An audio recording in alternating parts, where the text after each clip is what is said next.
मैं हूँ बेताल, गलने नहीं दूंगा किसी की दाल। पर आज मुझे मेरे मित्र की बहुत याद आ रही है।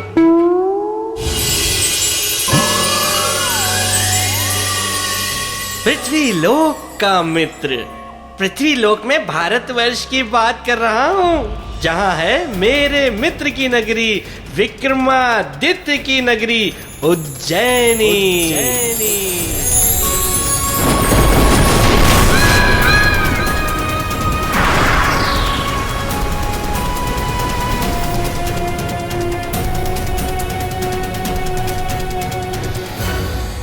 जहाँ मेरे मित्र विक्रमादित्य का शासन था, जो अपने न्याय के लिए बहुत प्रसिद्ध था। मैं स्वयं प्रेत लोक त्याग कर तब का आकर अपने मित्र की नगरी में जो बसा, तो अब तक वापस नहीं गया। किंतु विक्रमादित्य को सदियों उनके बराबर कोई राजा नहीं मिला। समय बीतने लगा और देखते देखते 1100 वर्ष बीत गए। विक्रमादित्य के शासन काल से लेकर अब तक कोई राजा ऐसा नहीं आया जो मेरे मित्र के नाखून की भी बराबरी कर सके। आजकल यहाँ का राजा कोई भोज है। वैसे तो बहुत गुण है उसमें। कहते हैं कि राजा भोज बड़ा पराक्रमी है।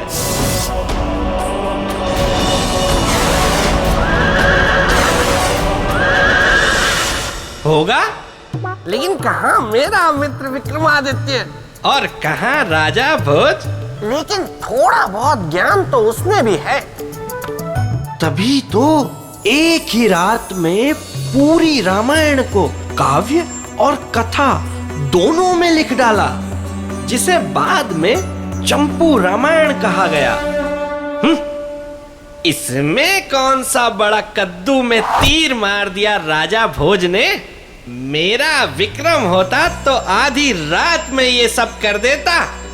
वैसे कहते तो ये भी हैं कि राजा भोज बड़ा धार्मिक है, महाकाल में बड़ी आस्था है उसकी।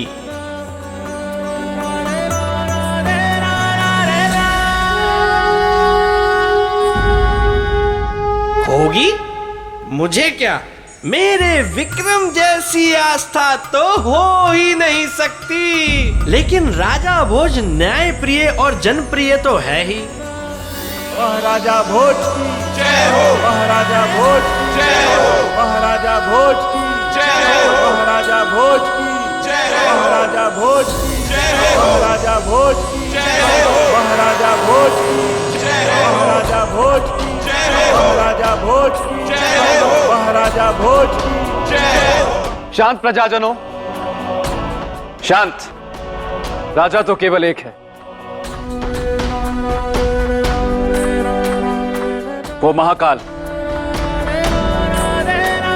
मैं तो सेवक हूं आप सबका,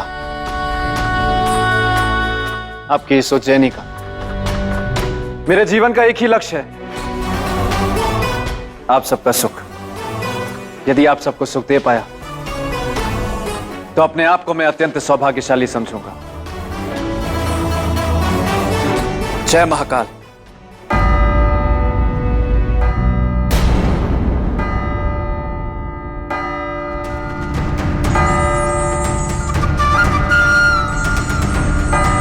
न्याय के घंटे की आवाज इसके साथ हुआ है।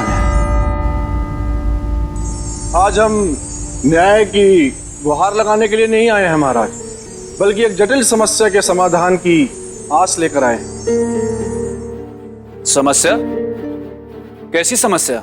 समस्या ये है महाराज कि हम सभी एक मूर्ख चरवाहा के कारण भारी धर्म संकट में पड़ गए। ऐसा क्या किया उस चरवाहे ने? महाराज, जिस स्थान को हम न्याय का मंदिर और अपने राजा को न्याय का देवता मानते हैं, वो उनकी बराबरी कर रहा है। मैं कुछ समझा नहीं सरपंच जी। महाराज, वो आप ही के समान नीति, न्याय, ज्ञान और धर्म की बातें करता है, और उसका यही आचरण हमारे धर्म संकट का कारण बन गया है। कि आपके होते हुए कैसे हम उसके न्याय को माने, कैसे उसे वही सम्मान दे जिसके अधिकारी केवल आप हैं। ये तो आपका अपमान है महाराज। नहीं सरपंच जी, ये तो हमारे लिए गौरव की बात है। ये हमारे राज्य का चरवाहा भी इतना गुणवान और विचारवान है। कहां रहता है वो चरवाहा? गांव में एक टीला है महाराज। अधिकतर समय वो उसी टीले पर पड़ा रहता है और उसी टीले पर बैठकर वो ज्ञान की अनोखी अनोखी बातें करता है। हम उस ज्ञानवान चरवाहे का स्वागत करते हैं और घोषणा करते हैं कि उससे मिलने हम स्वयं जाएंगे। तैयारी की जाए।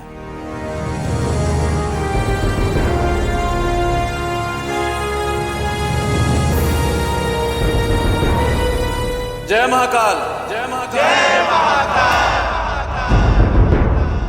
अरे वाह वाह वाह, अरे ये हुई ना राजाओं वाली बात। राजा होकर एक चरवाहे से मिलने जाएंगे। वाह वाह वाह राजा हाँ? ये मैं राजा भोज की प्रशंसा क्यों कर रहा हूँ? सिर्फ जाने से क्या होगा? राजा भोज की असली परीक्षा तो ये है कि वो वहां जाकर करता क्या है।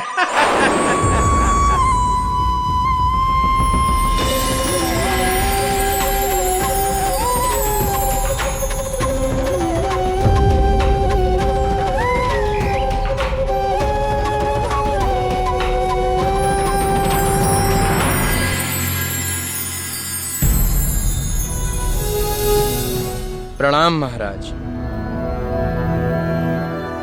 आपका स्वागत है। आपकी न्याय और ज्ञान की बातों ने मुझे आने पर विवश कर दिया, इसलिए आपसे मिलने चले आए। लेकिन महाराज, आप केवल मिलने नहीं आए हैं। ढेरों प्रश्न हैं आपके मन में जिनका उत्तर आप जानना चाहते हैं। कहिए महाराज, क्या जानना चाहते हैं आप? जीवन और मृत्यु का सच। जीवन उद्देश्य पाने का मार्ग है और मृत्यु मोक्ष का कारण। अद्भुत। आप जैसे ज्ञानी को तो हमारी राजसभा में होना चाहिए। आचार्य जी, कल इन्हें सम्मान पूर्वक हमारी राजसभा में लाएं। जो आज्ञा महाराज। जय महाकाल, जय महाकाल। ऐ मेरे परम प्यारे पेड़, सुना तुमने? अरे उस चरवाहे की बातें सुनकर न जाने क्यों मुझे मित्र विक्रम की याद आ रही है।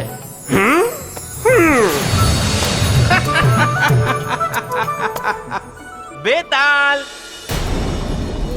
कौन है? बेताल। कौन है? बोलो। बेताल। मैं डर रहा हूँ, मतलब नहीं डर रहा हूँ। कौन है? बेताल। अरे अरे,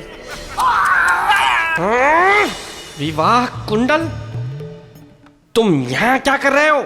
जानते नहीं मैं हूँ बेताल, गलने नहीं देता किसी की भी दाल। अरे दाल गल गई, खा ली और पचा ली।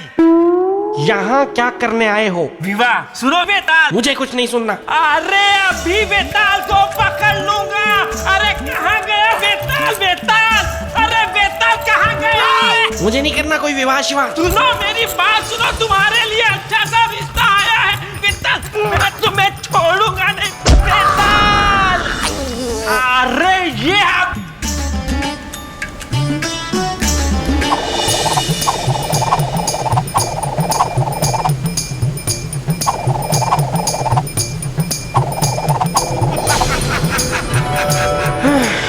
बच गया। पता नहीं आखिर ये विवाह मेरा विवाह क्यों करवाना चाहता है, और विवाह करने से आखिर मिलता क्या है? दुख है? से मुक्ति। अरे बेताल, जिस बेतालनी का रिश्ता मैं तुम्हारे लिए लेकर आया हूँ ना, उसके सौंदर्य के चर्चे हैं प्रेतलोक में। अरे सुनो तो, बेतालनी जिद पर अड़ी है, विवाह करूंगी तो सिर्फ बेताल से। क्या कर रहे हो? कहां से हीरे मोती जड़ेंगे तुम्हें, हैं? दिखता भी तो अजीब सा है।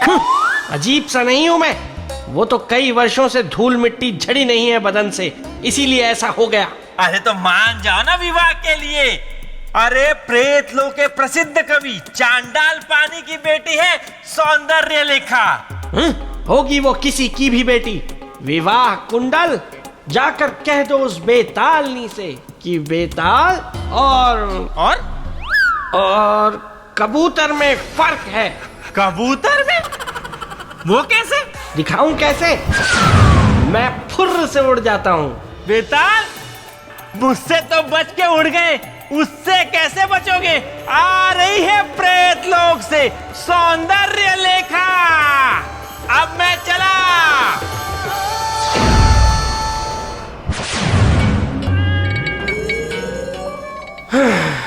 इस विवाह कुंडल ने भी मेरा कितना समय व्यर्थ कर दिया।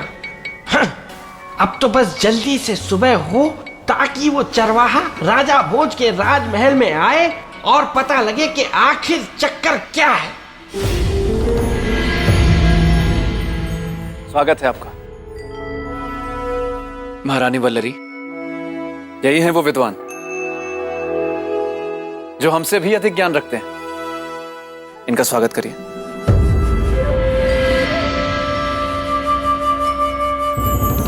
मैं इस योग्य नहीं हूं। मुझे राजा को टीले के रहस्य के बारे में बताना चाहिए। क्षमा कर दे महाराज, क्षमा कर दीजिए, क्षमा कर दीजिए। मान क्या कर रहे हैं आप? क्षमा कर दे महाराज। विद्वानों का स्थान चरणों में नहीं, आसनों पे होता है। नहीं महाराज, हम तो ठहरे एक मूर्ख चरवाहा। काला अक्षर भैंस बराबर, ये सब हम क्या जाने। महाराज, यदि पता होता कि उस टीले पे जाने से ऐसी आफत आ जाएगी, हम सपने में भी उस टीले की ओर ना देखते। महाराज क्षमा कर दीजिए। महाराज, जो हमारे साथ घटा है वो केवल हमारे साथ नहीं, और लोग भी इसका प्रमाण है। महाराज, और किन अन्य लोगों के साथ ऐसा हुआ है? हम उनसे मिलना चाहेंगे। एक तो मैं हूं महाराज। आप कौन हैं और क्या परिवर्तन हुआ है आपके जीवन में? अब तो मैं उस टीले के कारण एक सन्यासी हूं महाराज, किंतु इससे पहले मैं एक डाकू था, एक ठग था, एक लुटेरा था। एक दिन की बात है महाराज, मैं डकैती करके भाग रहा था, तभी कुछ सैनिक मेरा पीछा करने लगे।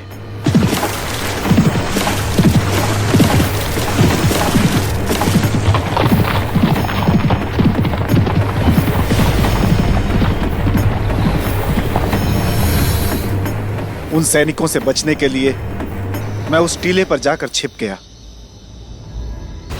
अभी मैं अपनी सांस नियंत्रित ही कर पाया था कि तभी मैंने अपना मृत शरीर देखा महाराज। मैं घबरा गया, मैं भयभीत हो गया कि तभी मुझे एक स्वर सुनाई दिया। दूसरों को लूटते लूटते स्वयं के जीवन रूपी बहुमूल्य खजाने को भी लूट रहे। सुधर जा और इस जीवन को त्याग दो, क्योंकि मनुष्य सदा अपने कर्मों का ही फल पाता है। अच्छे कर्म अच्छे फल, बुरे कर्म बुरे फल। क्या चाहिए? निर्णय तुम्हारा।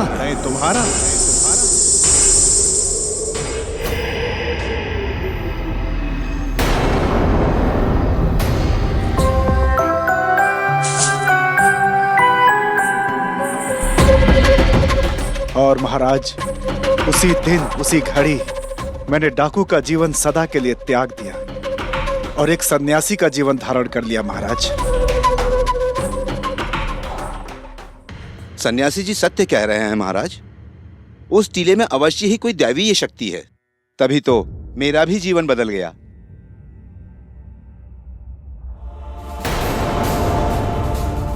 आपके साथ क्या हुआ? महाराज, मैं पेशे से एक सूदखोर व्यापारी था। ब्याज पर पैसे देना और बदले में लोगों को अपना दास बनाकर रखना मेरा कर्म था। एक दिन की बात है, जब मैं ब्याज का पैसा वसूल कर उस टीले की ओर से गुजर रहा था। तभी अचानक मेरी स्थिति ऐसी हो गई कि मैं एक कदम भी आगे नहीं बढ़ा पाया। मैं लड़खड़ाकर वहीं गिर पड़ा। महाराज, मुझे यूं प्रतीत हुआ जैसे मैं अपने पाप के बोझ के कारण वहां से उठ नहीं पा रहा हूं। मैं 3 दिनों तक बिना अन्न जल के भूखा प्यासा पड़ा रहा। बस उसी क्षण मेरा मन बदला और मैं सत्य कर्म की ओर मुड़ गया। महाराज, यदि ऐसी बात है तो उस टीले में अवश्य कोई शक्ति है।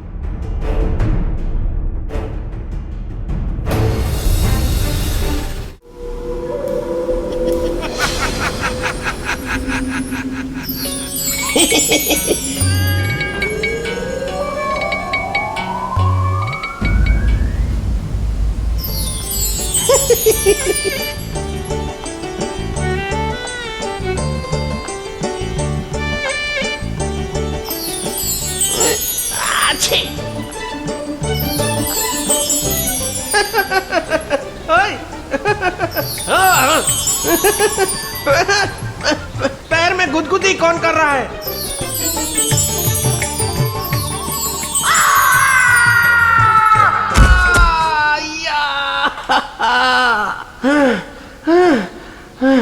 कौन है?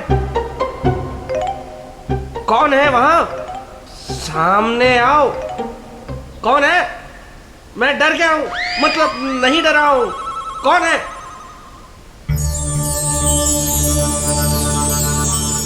ये क्या? जीवित तितलियां प्रेत लोक में, वो भी मेरे?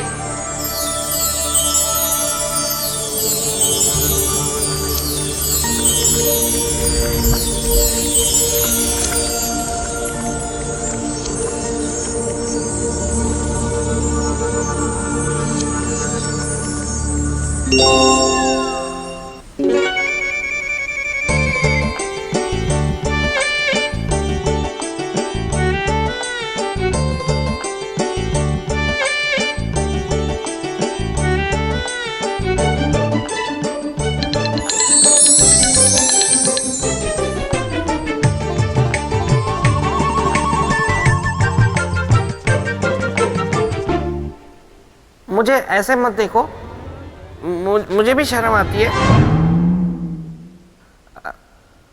कौन हो तुम? मैंने पूछा कौन हो तुम? मैं रूप का मक्खन, सौंदर्य की मलाई, जिससे शादी करने में ही है तुम्हारी भलाई। नाम है सौंदर्य लेखा। विवाह कुंडल। सुनो ना, मैं ना जाओ। मैं यहाँ तुमसे शादी करने आई हूँ। क्या? शादी मुझसे? नहीं नहीं नहीं नहीं नहीं नहीं, शादी वादी कुछ नहीं, मैं तो आदि भी ना करूं। ठीक है, अगर तुम हो जिद्दी तो मैं भी हूँ हटकी रानी। बाटो। हाँ? तब तक नहीं लूंगी चैन जब तक ना बन जाए हमारी प्रेम कहानी।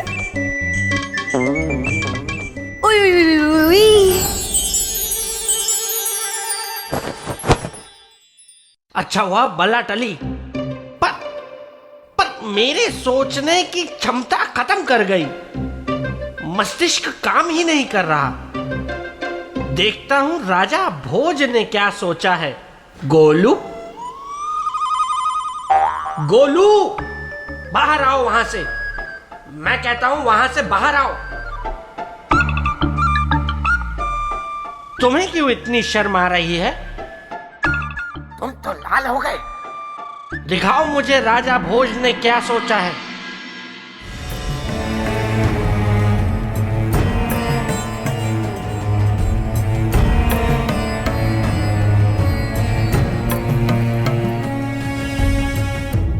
आखिर क्या है उस टीले में?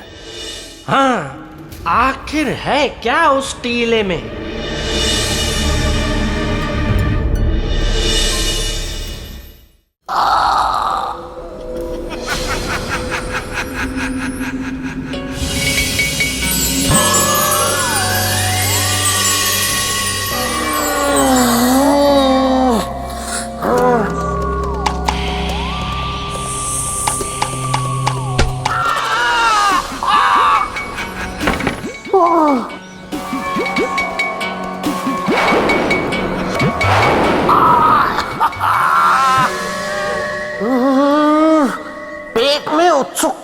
बुलबुले उठ रहे हैं।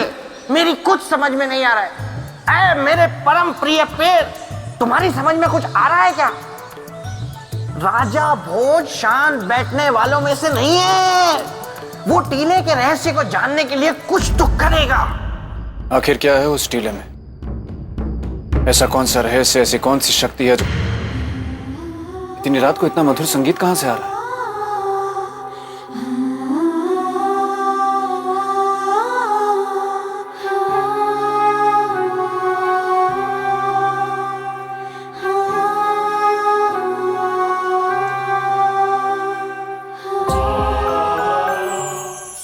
जीवित तितलियां?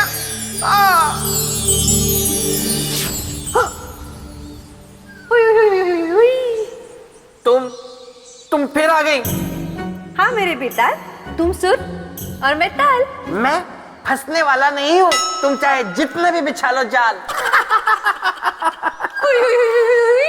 मेरी संगत का असर तुम पे भी छाया, कविता में बात करना तुम्हें भी भाया। अच्छा, तुम मुझसे पीछा छुड़वाना चाहते हो ना? हाँ। ठीक है। तुम जा रही हो? नहीं नहीं नहीं, इसलिए करना होगा तुम्हें एक काम। पकड़ो इनमें से एक उंगली, लेके मेरा नाम। इनमें से? ओहो, इनमें से एक। इनमें से एक उंगली है विवाह के लिए हाँ की, और दूसरी उंगली है विवाह के लिए ना की। देखते हैं इनमें से गलत उंगली चुनते हो या सही। विदाई की रबड़ी जमेगी या विवाह का दही। पकड़ो ना।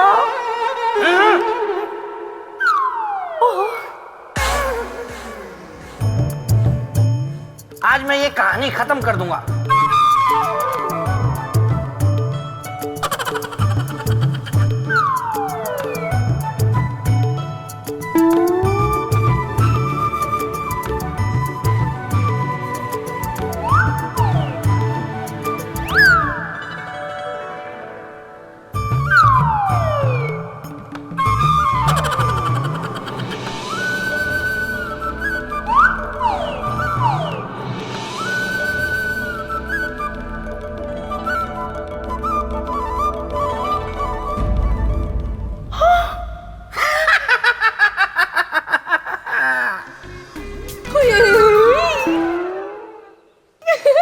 अब तो शादी करनी ही होगी, क्योंकि ये उंगली थी विवाह के लिए हाँ की, और ये उंगली थी विवाह के लिए ना की। नहीं, ये छल है, ये छल है, मुझे छला गया है। मुझे पता है, अगर मैं वो वाली दूसरी उंगली भी पकड़ता तब भी तुम यही कहती। हाँ, हाँ?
लगता है राजा भोज के दिमाग में कुछ खिचड़ी पक रही है। ओहो, आपको खिचड़ी पसंद है?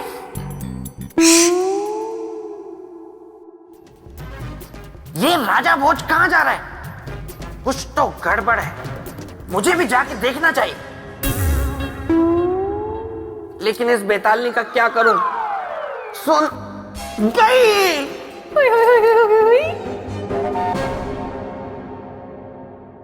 सुनो, तुमने सोने की चिड़िया देखी है? नहीं। देखोगी? नहीं। देख लो ना, मैं दिखाऊंगा।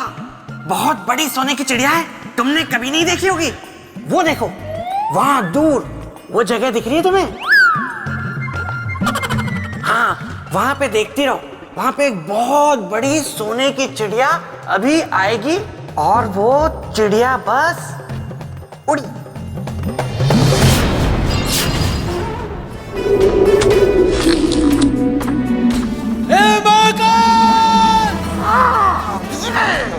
यदि यह सच है कि तेरी इच्छा के बिना एक पत्ता भी नहीं हिलता, तो ये निश्चित है कि इस टीले पर मेरा आना भी तेरी इच्छा है। इसलिए मुझे लाने वाला भी तू है और मुझे इस टीले का रहस्य भी तू ही मुझे बताएगा। इसलिए मेरी प्रार्थना है तुझसे कि मुझे रास्ता दिखा महाकाल, इस टीले के रहस्य के बारे में बता। मुझे भी बताओ।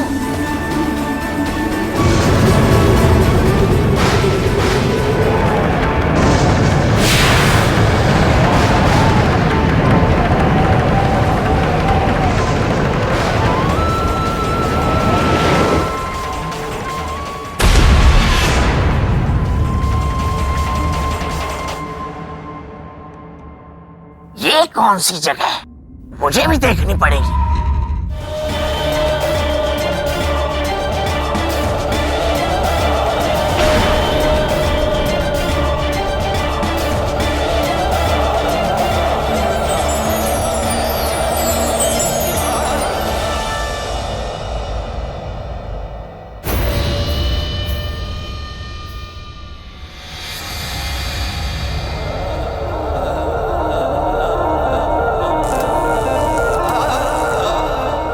मेरे मित्र का सिंहासन।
राजन, राजन।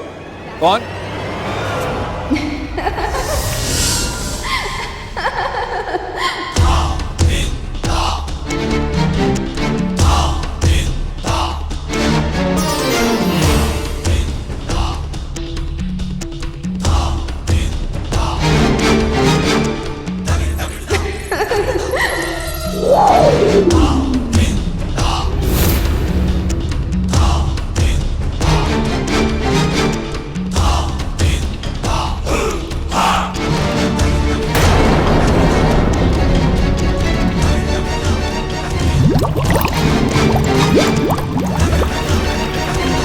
चौंकिए मत राजन,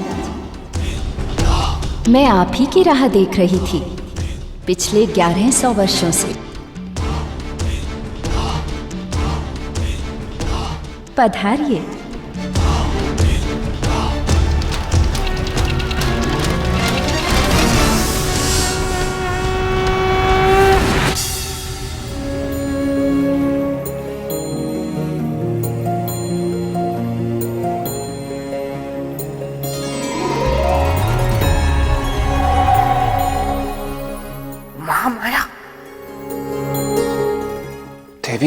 आप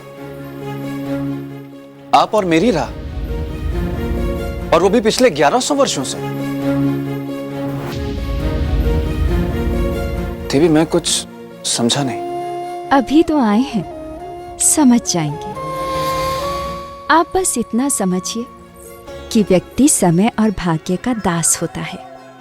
उपयुक्त समय आया तो भाग्य ने आपको यहाँ तक पहुँचा दिया। अब इससे आगे आपके उद्देश्य तक आपको आपका कर्म ले जाएगा। कर्म का धर्म जग में अति महान, जो न समझे इसके मर्म को वो व्यक्ति मूर्ख महान। देवी, परंतु आप हैं कौन?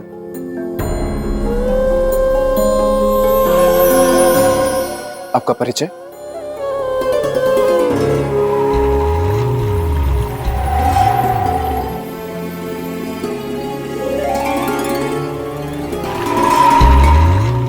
रहस्य का भंवर बहुत तेज और गहरा होता है राजन। रहस्य के भंवर से निकलना सहज नहीं होता। रहस्य को समझने के लिए धीरज, धर्म, बलिदान, त्याग, शौर्य, साहस और पराक्रम जैसे गुणों की आवश्यकता होती है। तो बताइए, क्या आप में हैं ये सारे गुण? गुणों का पता तो परीक्षा से चलता है देवी, लेकिन परिचय तो बताने से ही पता चलेगा ना। बहुत जिज्ञासा है आपको मेरे विषय में जानने की, नहीं? अभी आप ही ने मुझसे कहा कि मेरे आने की प्रतीक्षा आप पिछले 1100 वर्षों से कर रही। तो जिज्ञासा तो स्वाभाविक है ना। इसके अलावा और कोई कारण है ना देवी? पिछले 1100 वर्षों की बीती बातें आप कहेंगी और मैं सुनूंगा।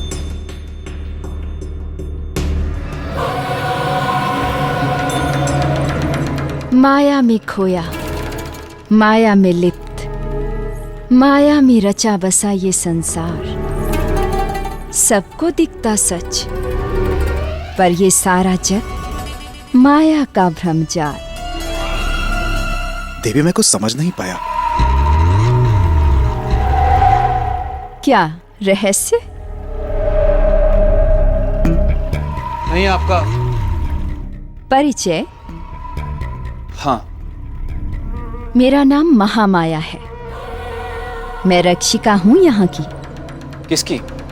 इस स्थान की या फिर इस सिंहासन की? केवल सिंहासन कहना इस सिंहासन का अपमान होगा राजन, क्योंकि ये कोई साधारण सिंहासन नहीं है। ये न्यायप्रिय चक्रवर्ती सम्राट विक्रमादित्य का अति असाधारण सिंहासन है। चक्रवर्ती सम्राट विक्रमादित्य? देवी, लेकिन ऐसी क्या विशेषता है सिंहासन में? विशेषता ये है कि न्याय का सिंहासन है। सिंहासन 32, जिसे देवराज इंद्र ने पृथ्वीलोक के महापराक्रमी सम्राट विक्रमादित्य के न्याय से प्रसन्न होकर स्वयं उन्हें भेंट दिया था। एक मनुष्य के न्याय से प्रसन्न होकर देवताओं ने एक ऐसा अनोखा उपहार भेंट किया। प्रणाम देवी। बेताल, तुम यहाँ?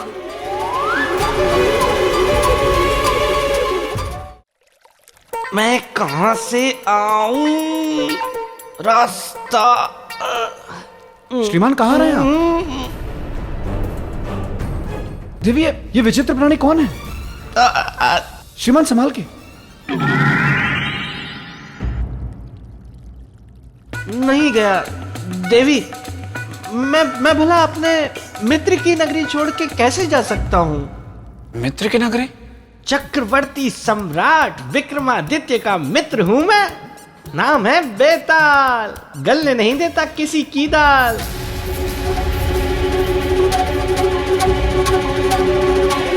बेताल, तुम यहाँ क्या करने आए हो? देवी, जहाँ मेरे मित्र विक्रमादित्य की चर्चा हो रही हो, वहाँ मेरा होना तो अनिवार्य है ना देवी। मैं तो पहले ही आ गया था, छुप के बैठा हुआ था, सब सुन रहा था मैं। बेताल, तुम कभी नहीं सुधरोगे।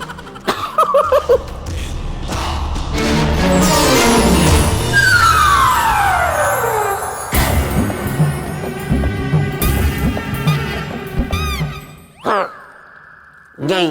हाँ तो मैं यहाँ हूँ बेताल।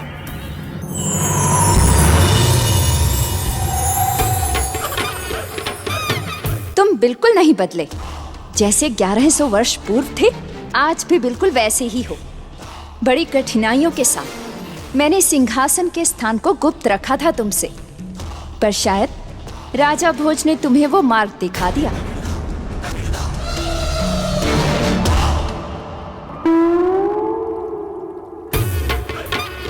आराम से बेताल। संभाल के गिर जाओगे।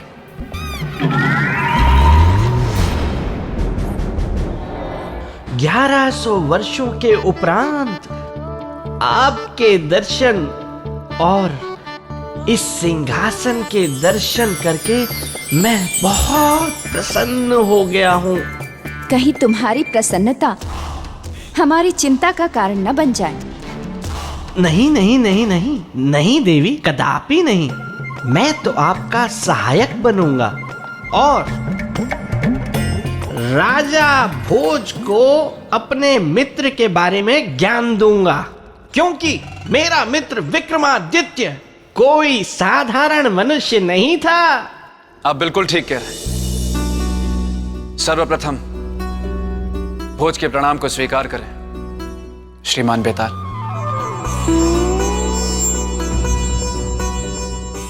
मैं अवश्य जानना चाहूंगा आपके मित्र चक्रवर्ती सम्राट विक्रमादित्य के बारे में, उनकी महिमा के बारे में। देवी, कृपया करके मुझे उनके बारे में बताएं।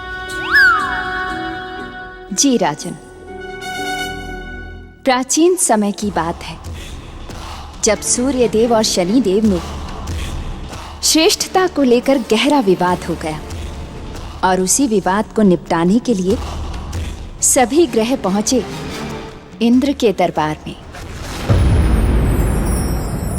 इंद्रदेव, आज आपको निर्णय करना ही होगा कि हम दोनों में श्रेष्ठ कौन है, मैं या सूर्यदेव।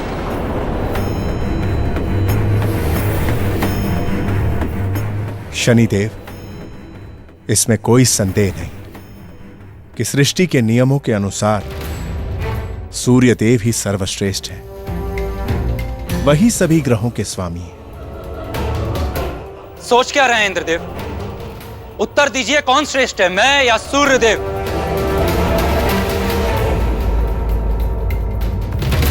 सोच क्या रहे हैं इंद्रदेव? निर्णय दीजिए कि हम दोनों में श्रेष्ठ कौन है, मैं या फिर सूर्यदेव?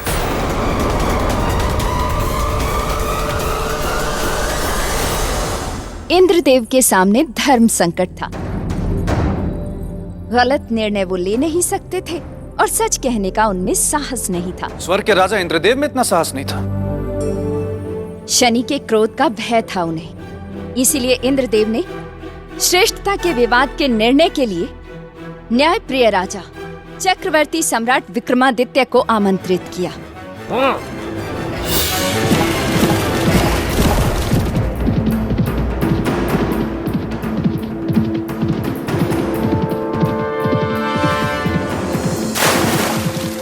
उस काल में पृथ्वी लोक से स्वर्ग लोक तक सशरीर जाने वाले एकमात्र वही राजा थे, न्यायप्रिय चक्रवर्ती सम्राट विक्रमादित्य।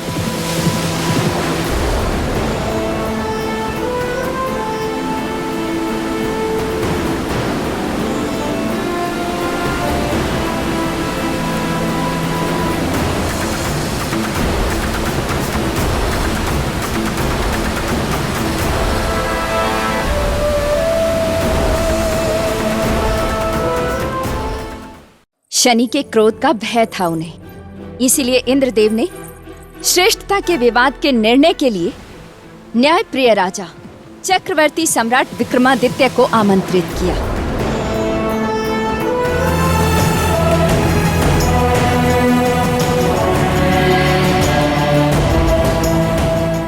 इंद्रदेव,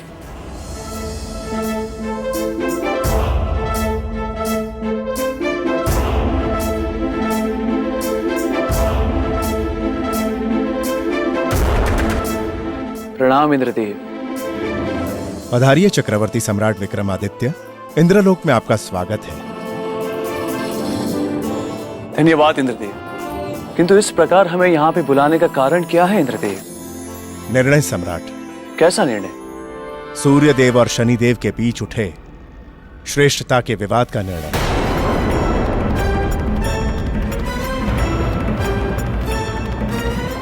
आप निश्चिंत रहे, न्याय निष्पक्ष होगा।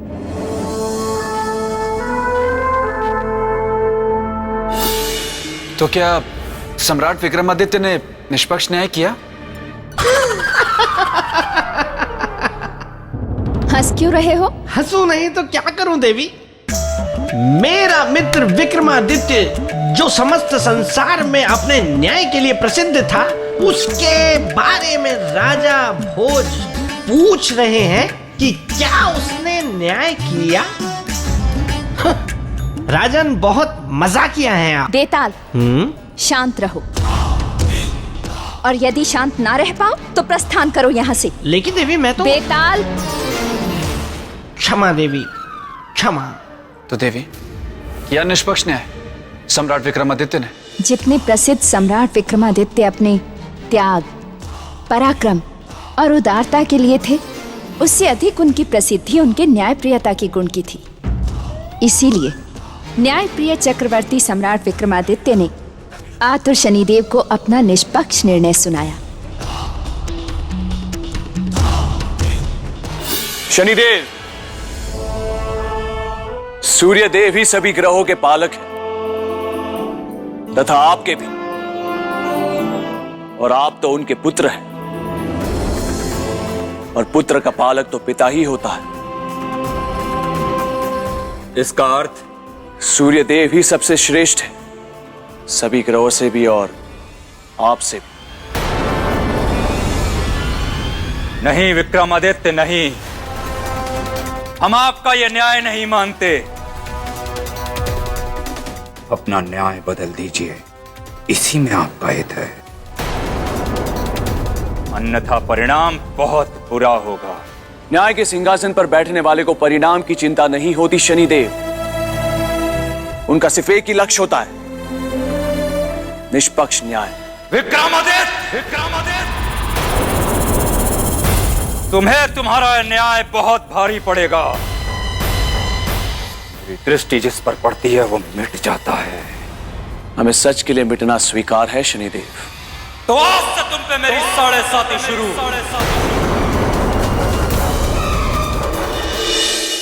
इतना बड़ा न्याय देखा, फिर भी मेरे मित्र ने न्याय का साथ नहीं छोड़ा। अरे राजा तो मेरा मित्र विक्रम था, विक्रम, बाकी सब तो सिर्फ नाम के राजा हैं। वैसे ऐसा अवसर आपके सामने आया होता तो आप... बेताल, नहीं देवी, क्षमा। आगे सुनिए राजन, सत्य के मार्ग में कांटे ही तो होते हैं। उन्होंने अपना राज खोया, दर दर के भिखारी बने, चोरी का आरोप लगा उन पर, किंतु फिर भी उन्होंने न्याय का साथ नहीं छोड़ा। और ये देखकर शनिदेव अपने क्रोध की सीमा पार कर गए और सम्राट विक्रमादित्य उनके कोप से बन गए लाचार, असहाय।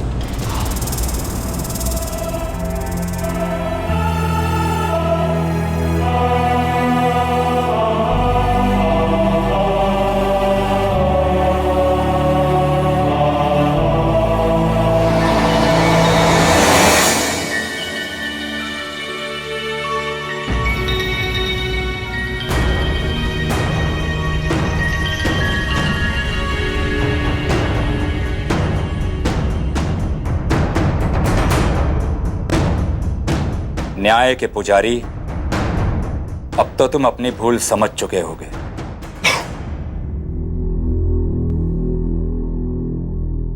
शनिदेव, उचित न्याय कभी भूल नहीं होता, ना ही सत्य का पक्ष अपराध। अर्थात तुम अपना न्याय नहीं बदलोगे। आप चाहे बदले में मेरे प्राण ले लीजिए, पर निर्णय बदलने को ना कहे।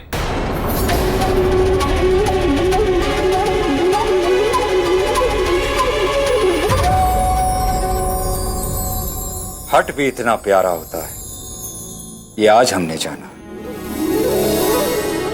आप एक न्यायप्रिय राजा हैं। आपके निष्पक्ष न्याय ने आज हमें झुका दिया है सम्राट विक्रमादित्य।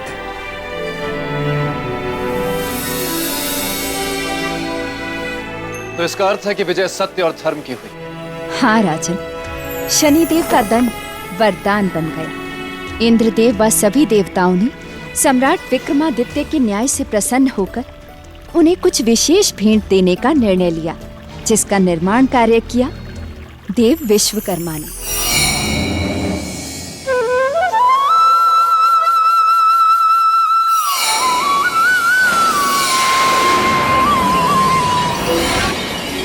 बत्तीस देवताओं ने अपने बहुमूल्य गुण दिए और उन्हीं गुणों से 32 पुतलियों की रचना हुई। सिंहासन पर स्थापित देव कुबेर की ये 32 अप्सराएं सदा इस सिंहासन की रक्षा करेंगी।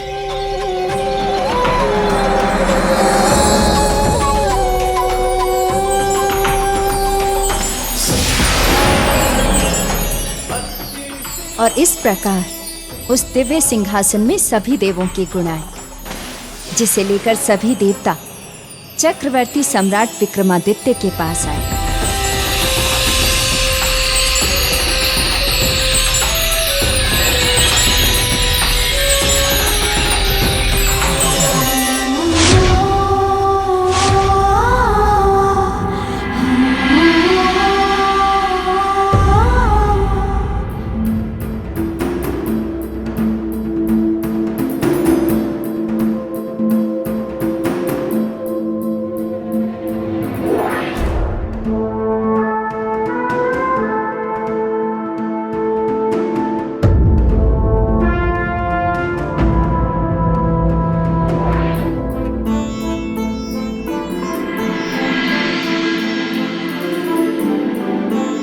प्रणाम इंद्रदेव, प्रणाम सूर्यदेव।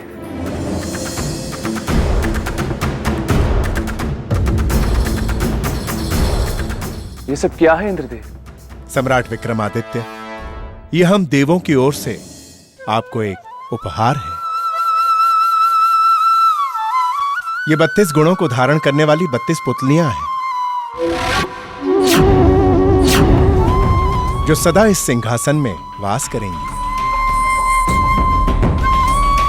तथा न्याय करने एवं समस्याओं के समाधान में सदा आपकी सहायता करेंगी।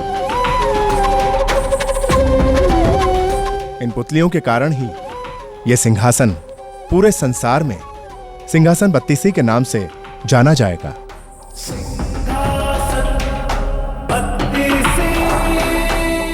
सम्राट, अब आप अपना सिंहासन ग्रहण कीजिए।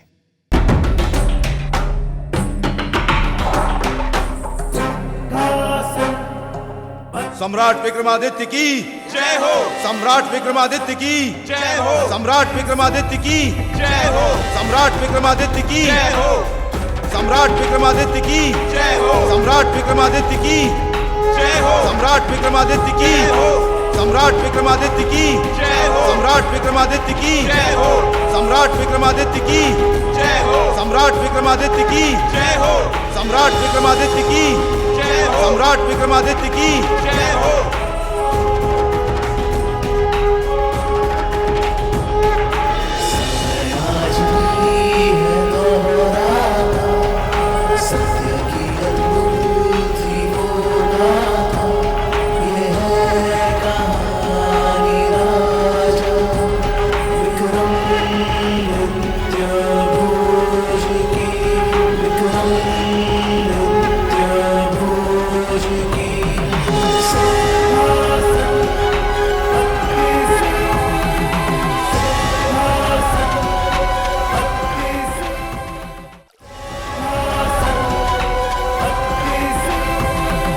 यही है वो दिव्य सिंहासन 32, जिसे देखकर आप मोहित हैं राजन।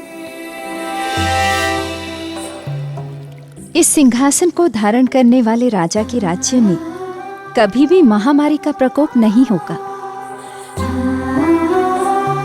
कभी भी अकाल नहीं पड़ेगा। धन जन की हानि नहीं होगी, सदा न्याय होगा तथा सुख और ऐश्वर्य का वास होगा।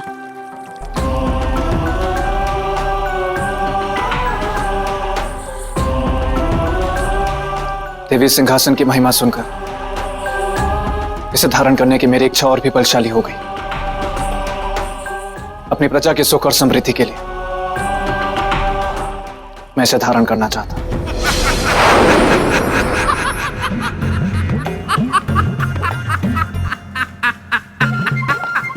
क्या हुआ श्रीमान बेताल, आपको इतनी हंसी क्यों आ रही है? अरे आपने बात ही ऐसी की राजन, ये कोई साधारण सिंहासन नहीं है जिसे धारण करने की आप बात कर रहे हैं।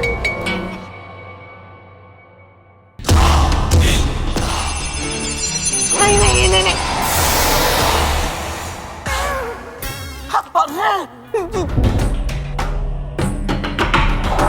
अपनी प्रजा के सुख और समृद्धि के लिए मैं इसे धारण करना चाहता हूं।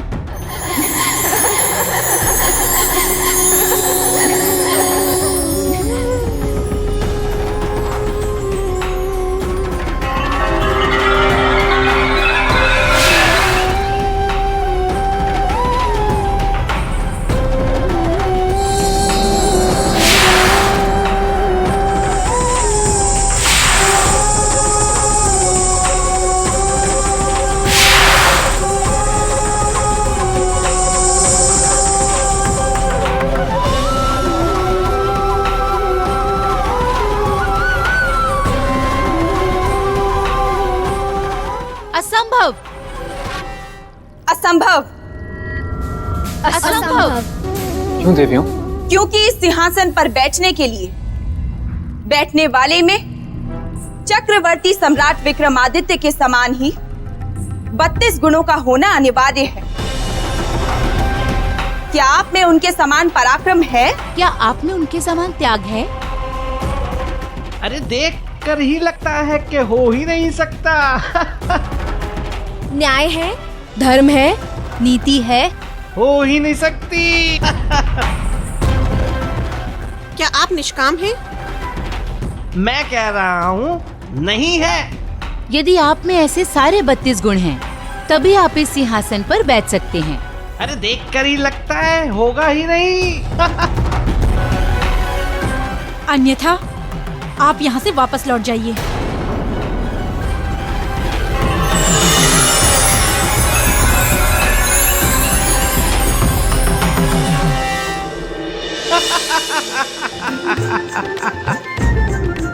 ये 32 गुण तो मेरे मित्र विक्रमादित्य में थे, आप में नहीं है राजा भोज। मैंने सही कहा ना देवी? क्षमा देवी, मुझे पहले जैसा बना दीजिए। मैं सीधा अपने प्रेत लोग भाग जाऊंगा। क्षमा देवी, क्षमा।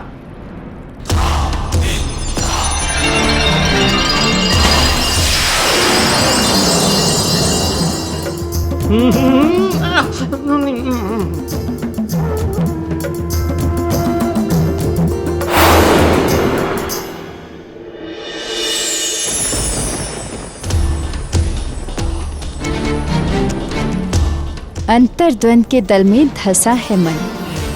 क्या सोच रहे हैं आप राजन? सोच रहा हूं कि यदि इन गुणों की कसौटी पर खरा उतरना ही इस सिंहासन को धारण करने का आधार है, तो मैं इन गुणों की परीक्षा देना चाहूंगा। परखूंगा स्वयं को कि मैं इस सिंहासन के योग्य हूं अथवा अयोग्य। उचित निर्णय है, क्योंकि यहाँ तक आना भाग्य ने तय किया था। इससे आगे कुछ पाना आपके कर्म तय करेंगे।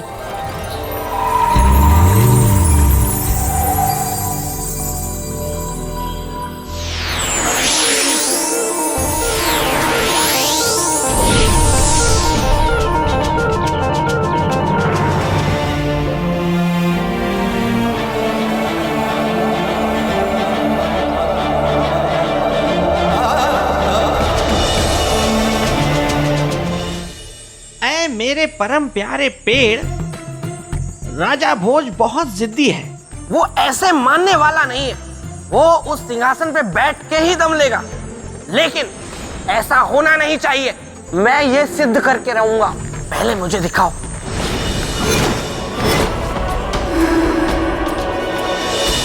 ओ, इसका मतलब मेरा अनुमान सही था। राजा भोज तो जाने की तैयारी में है। महारानी वल्लरी, आप मेरे जीवन संगनी, इसलिए मैं आपसे अपेक्षा करता हूं कि मेरे द्वारा लिए गए निर्णयों में भी आप मेरी संगनी का धर्म निभाएं।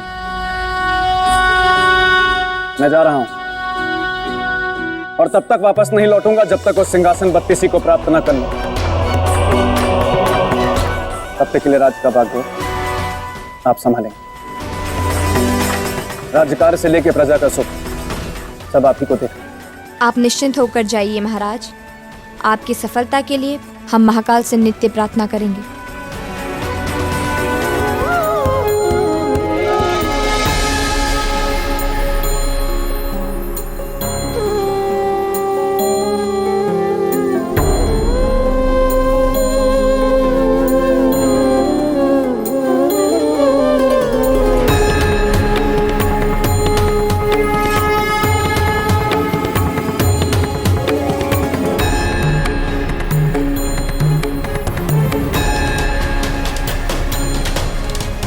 जय महाकाल।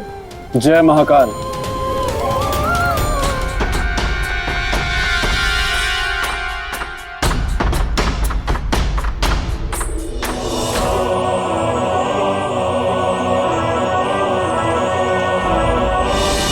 अरे अरे, ये क्या? राजा भोज तो महल से निकल गए। ये गुफा पहुंच जाएंगे, इससे पहले मुझे भी जाना होगा।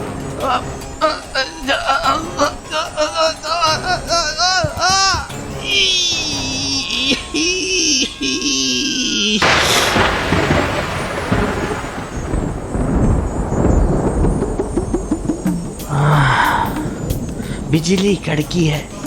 मैं तो यूं ही डर गया था। बेताल, कौन है? बेताल। आकाशवाणी हो रही है। मैं तो यूं ही डर गया था, मतलब नहीं डरा था। जब तक पूर्णिमा का तीसरा पहर नहीं बीत जाता, तब तक तुम प्रेत भूमि को छोड़ के नहीं जा सकते बेताल। अरे नहीं, अरे क्या? अरे नहीं, अरे अब इस पूर्णिमा को भी इसी वक्त आना था क्या? अब तक तो राजा भोज गुफा के लिए निकल चुका होगा।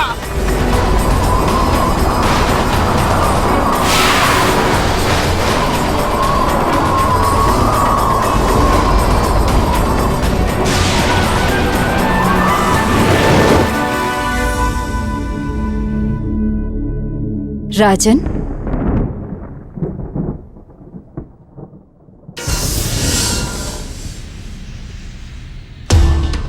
आकांक्षा और जिज्ञासा की वेदी पर कभी कभी जीवन की भी बलि चढ़ जाती है राजन। जब बलि का कारण परोपकार हो तो जीवन की बलि चढ़ा देनी चाहिए देवी। अर्थात आपका इरादा अटल है राजन। और अडिग भी पर्वत के समान। वो प्यासी क्या जो पानी को पाने के कष्ट से बुझ जाए, और वो योद्धा ही क्या जो मृत्यु से मित्रता ना निभाए। पीछे नहीं हटूंगा देवी महामाया। आपके दृढ़ विश्वास को देखकर एक बात कहना चाहती हूँ मैं। यहाँ प्रवेश का मार्ग है, निकलने का मार्ग नहीं। कोई बात नहीं देवी मामा, यदि मैंने सिंहासन पर बैठने की अपनी योग्यता सिद्ध कर दी तो उसके बाद तो बाहर निकलने का रास्ता मुझे अपने आप ही मिल जाए।